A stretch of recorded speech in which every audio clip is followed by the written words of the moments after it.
SOP system இந்த மாதிரி பெரிய பெரிய டேர்ம்லாம் பிஸ்னஸில் யூஸ் பண்ணுறோமே, அதை எப்படி நம்ம சிம்பிளாக எக்ஸ்பிளைன் பண்ணலாம் அப்படின்னா, நம்ம வீட்டில் ஓவர் டேங்க் ஃபில் பண்ணுற மாதிரி தான். இப்போ ஒன்று தண்ணி ரெகுலராக 5 to 10 மினிட்ஸ் விட்டு ஃபில் பண்ணி வச்சுட்டே இருப்போம். நம்ம ரொட்டீன் ஒர்க்குக்கு தண்ணி இருந்துகிட்டே இருக்கும். ரெண்டாவது டைப் தண்ணி எப்போ தீருதோ அப்போ விடுற மாதிரி இருக்கும்.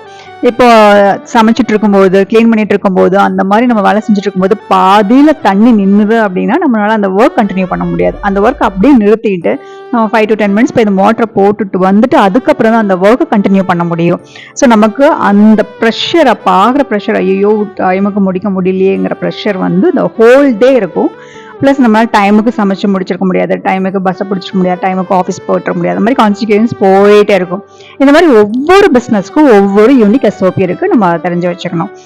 இந்த மாதிரி ப்ராப்பராக எஸ்ஓபி ஃபாலோ பண்ணியிருந்தாங்க அப்படின்னா அவ்வளோ பெரிய பிளான் கிராஷு குஜராத் அகமதாபாத்தில் கண்டிப்பாக அவாய்ட் பண்ணியிருந்திருக்கலாம்.